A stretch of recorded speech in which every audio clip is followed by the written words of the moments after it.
March Madness is almost here, huh? It is. Yeah, you can just feel the excitement building already. And, beyond all the buzzer beaters and broken brackets and everything, there's this, like, really fascinating story that's kind of unfolding, I think, behind the scenes Hmm. about how, like, data and analytics are really, like, changing the game. Yeah, absolutely.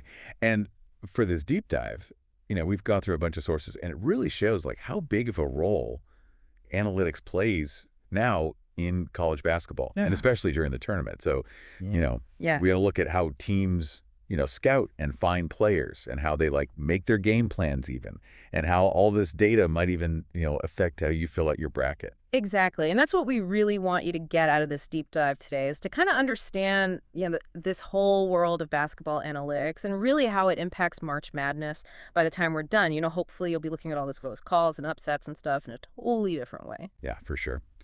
So let's get right into it. When we talk about, sports analytics in basketball, what does that actually like mean? Yeah, it's a good question.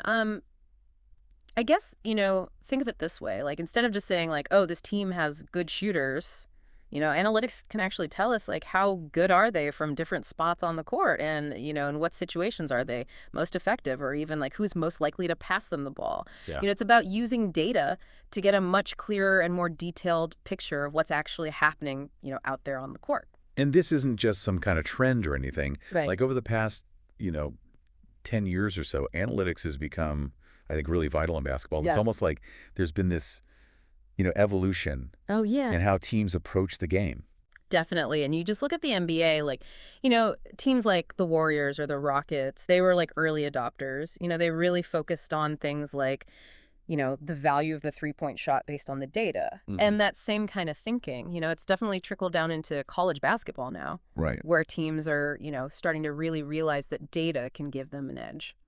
Absolutely. Yeah. So this is where it starts getting really interesting is, how are college teams actually using this, analytics? Right. And, one place to start is recruiting. Yeah. Building their rosters. Right. So when teams are looking for these new players, data lets them go way beyond, just what you see on film. They can really identify players who might be like statistically strong in areas that really fit the team's needs. Like, maybe they find a rebounder who isn't, this like flashy scorer, or like a defender who's just consistently forcing turnovers, but it doesn't always show up, in the basic box score or whatever. It's all about uncovering that potential that, maybe traditional scouting might miss. Absolutely. And it's really cool to look at the tools that they use, like Synergy Sports, for example. Yeah. It tracks, an insane amount of detail. It's not just like, did the shot go in? Yeah. But, what type of shot was it? Where on the court was it taken from? What was the play that led up to the shot? Wow. And, then there's other things like player efficiency rating, which is, it's like PER. Yeah. Think of it like, a report card grade almost. Okay. For like a player's overall game. Oh, interesting. Trying to sum up their whole contribution in one number. Right. And so, if someone has like a really high PER, Yeah. that might tell you that, hey, this player is really productive across like a lot of different areas. So it's like you said, it's like a deeper dive into the scouting report. Yeah, exactly. That's really cool. And then, okay, so once those players are on the team, how do the coaches actually use this data to shape their, game plans once the tournament gets started? Yeah. Yeah. Well, coaches are now using data for like pretty much every decision they make. Wow. This includes, who should be on the court together based on how their, strengths and weaknesses statistically match up against their opponent. Yeah. They're designing, defensive strategies that are aimed at exploiting, where another team struggles. And they're even choosing offensive plays that have a higher chance of success against like a specific defense. Wow. Based on, all the data they have. So, for example, like if the data shows that an opponent has a really tough time guarding the three-point line, then a team might adjust their defense, to force the other team to take more shots, inside the arc where they're maybe not as good. And then on offense, they might run more plays to get their shooters open, beyond that three-point line. It's all about, leveraging those advantages you can find in the data. Yeah. Yeah. It's all about finding those mismatches. Yeah. Well, that's really cool. And okay, so it doesn't just stop there, like once the game actually starts, right? Not at all. Real-time data, that's got to be becoming even more important now, right? Yeah, for sure. Like, especially for making adjustments during the game. Yeah. And you mean like, you know those tablets that all the coaches have now and they're like always looking at during the game? Yeah. It's Yeah. more than just watching replays, right? Oh, yeah, way more. You're getting, like, live streams of all the key stats, Wow. like how well is a certain player shooting the second half compared to the first half, Wow. which defensive formations are leading to more turnovers. They're even getting data from, those wearable trackers and stuff Oh, wow. that can show things like player fatigue. That's amazing. So it allows them to make much quicker decisions Yeah. about, substitutions, Yeah. when to call a timeout, how to just like change their strategy in the middle of the game. So it's like the coach's experience and their intuition are still really important, obviously, but now they just have like so much more information to actually back it up. Yeah, exactly. It's like having all that, information at your fingertips. Wow. Okay. So let's talk about, something that I think a lot of us do every March, and that is fill out our brackets. Oh, yeah. So how is analytics like changing how, fans and experts make their picks? Yeah, this is where analytics really like enters, I think, the mainstream fan experience. Right. Every March you see like tons of tools and websites and stuff coming out that are designed to help people, get an edge in their bracket pool. Totally. Like a really popular one is KenPom. Yeah. And it gives you these like adjusted offensive and defensive efficiency ratings. So essentially tells you how good a team is, on offense and defense. Yeah. But it's adjusted for, how strong the teams they played were. Right. So it gives you a better sense of their like true strength compared to just, looking at their win-loss record. Oh, that's interesting. Yeah. And then you have things like ESPN's BPI, the Basketball Power Index, which is another way to, measure like how good a team is overall. Right. And then you have websites like 538 that actually build these like statistical models to figure out the probability of each team winning their matchup. Oh, wow. So it's like bringing a data-driven approach to something that used to be based on, just like hunches or maybe, with mascot you liked better. Yeah, exactly. Exactly. So considering, like the odds of a perfect bracket are so low, Oh, yeah. can using analytics actually like improve your chances? I mean, it's definitely still going to be really tough to get a perfect bracket. Right. But I think using analytics can definitely help you make, more informed decisions. Right. By looking at all these advanced stats, you might find those teams that maybe the seeding doesn't accurately reflect.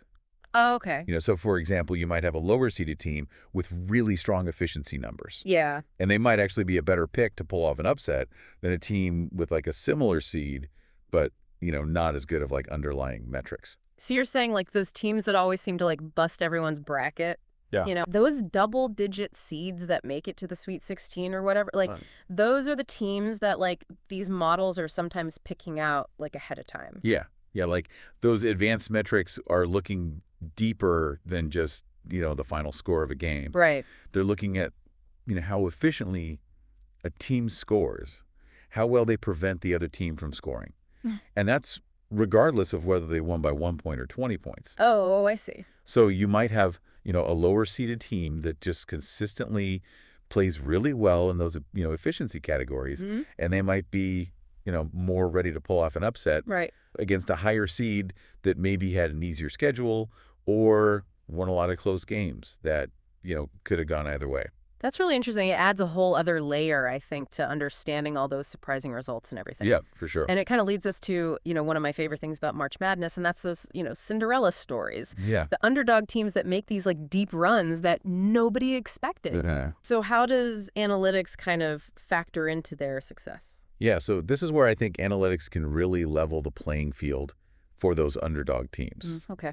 Because a lot of times, these smaller schools, they don't have the same like financial resources or the same recruiting advantages as like the big, powerhouse programs. Right. But data can help them, focus on specific areas where they can get a strategic advantage. Okay. Like they might really zero in on like optimizing their shot selection, really emphasize like taking high percentage shots, like layups and 3-pointers. Yeah. And they can look at the data and be like, okay, well, this is where our opponents are most vulnerable defensively. So even though like an underdog team, they might not be able to like athletically, match up with a top seed, across the board. Right. They can potentially outsmart them or like outmaneuver them strategically. Right. by using data to guide their game plan and really exploit those weaknesses. Exactly. And you think about, some of the most memorable Cinderella runs we've Yeah, seen. yeah, These teams yeah. that just come out of nowhere and make these deep tournament runs. Yeah. There's always going to be some luck involved and some, just getting hot at the right time. Yeah. But it's very likely that a lot of those teams were also, using data to really understand their opponents. Right. Find those mismatches they could exploit and just like maximize their offensive efficiency, against teams that were, supposedly better than them. So it really is, it's a way for those Davids to, go up against those Goliaths, Yeah. That's really cool. Okay. But as with, anything that kind of like changes the way things are done, there's always like discussions and sometimes concerns that come up. Yeah. So are there any like points of debate or limitations, surrounding analytics in college basketball? Yeah, for sure. Like, there's definitely a big discussion about, whether relying too much on data, might take away from some of the stuff that you just can't measure about the game. Right. Some people worry that it could lead to, a style of play that's like way too predictable where everyone's just focused on, taking the most statistically optimal shot. Right. Or playing, super tight defense. Right. Right. But it could come at the expense of like creativity and just the flow of the game. Right. And, there's something really exciting about watching a player who, just gets in his zone and takes over a game. Mm-hmm. Or, a team that has just amazing chemistry that just like elevates their play. Right. Those are things that you can't really measure with numbers. Yeah, exactly. Like there's a worry that, focusing too much on data could cause coaches to undervalue those things like team chemistry and leadership on the court and how players respond to pressure. Yeah. Which, yeah. You can't really measure that stuff. Yeah. And then also, people point out that, March Madness is single elimination. Right. So, there's just naturally a lot of randomness. Yeah. Couple of bad calls. Yeah. A few lucky bounces, the ball goes in or out. Yeah. A player has a really hot shooting night.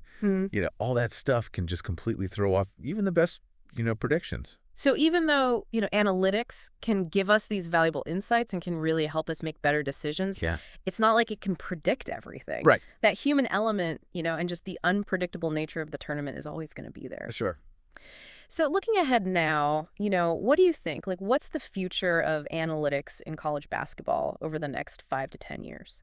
Yeah, I think we're just scratching the surface, to be honest. Really? I think we're going to see even more sophisticated ways to use these new technologies, like artificial intelligence and machine learning. Right. Those could be used to analyze just huge amounts of data, and find even more patterns in how players and teams perform. Wow. Which could lead to even more accurate predictions and more like, personalized strategies and stuff. So like AI scouting players? That Yeah. sounds like something out of a movie. It's definitely possible. We might also see things like virtual reality training. Wow. Where players can, actually practice in these VR environments. Right. And get feedback on their technique and their decision making. Oh, wow. Based on all this data. That's amazing. And then, with NIL deals becoming so common now, name, image, and likeness, Right. It's not hard to imagine that, player data is going to become even more valuable in terms of, how much money they can get from endorsements or even just like their overall value. Yeah, for sure. So it's a really rapidly changing world. It's really fascinating. So to kind of bring it all together, I think it's pretty clear that analytics have gone from this like fringe thing to being like a core part of March Madness. Oh, yeah. And it really affects everything from, how teams find players to how they plan their games, how coaches make decisions during those like high pressure tournament moments, and even, how we as fans, try to fill out our brackets. And, it's even giving these underdog teams, a chance to make those surprising runs. Absolutely. I think that's a really good point. Like, from finding hidden gems in recruiting to making, clutch in-game adjustments and even, potentially figuring out which teams are going to bust everyone's bracket. Yeah. Data is without a doubt, shaping this tournament. Which brings us to our like final thought, for you to kind of consider with this growing influence of data, has it changed like what March Madness really is at its core, for better or worse, and what could it mean for the future of those, Cinderella stories and just the unpredictable magic of the tournament? That's a really good question. Yeah, it's something to think about, as you're watching the games unfold. And, thanks for joining us for this deep dive. Absolutely. Thanks for listening, everybody.